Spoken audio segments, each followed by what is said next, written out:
Belaunaldi oso bat euskaldun du edo gutxienez euskarari lotu zuten Dragoi Bola marrazki bizidunek Euskal Telebistan. Barain bizi berritu da dator primeran plataforman. Dragoi Bola super du izena eta 121 atalekoa da demoraldi berria.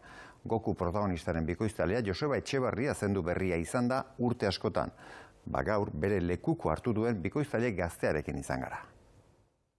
Kaixo, Goku naiz! Gaizka Soria 25 urteko bilbotarrak jarri dio ahotsa Gokuri. Zara etorriko? Nire izena entzun gizu. Japonian bertan erabaki zuten nork ordezkatuko zituen Xebe Atentzia eta Joseba Etxebarria, Gokuren urteotako bikoiztaileak. Xebetik, Josebatik eta bebai, Japoniatik datorren ahotsatik zerbait hartu genuen. Eta belaunaldi berri baterako Goku sortu zuten, ez da paper erraza. Zeren hau da nire ahotsen normala, eta orain egingo dut, kaixo, Goku naiz! Hau da Gokuren ahotsa. Orduan, pila bat igo behar dut. Dragoi Bola 1989an eskaintzen hasi zen ETB eta belaunaldi bat euskarara hurbiltzea lortu zuen.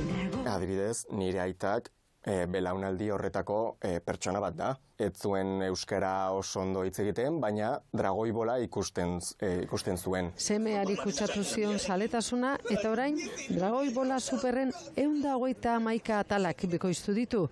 Guztiak primeran plataforman daude ikusgai dagoeneko, baina bertara jo baino lehen.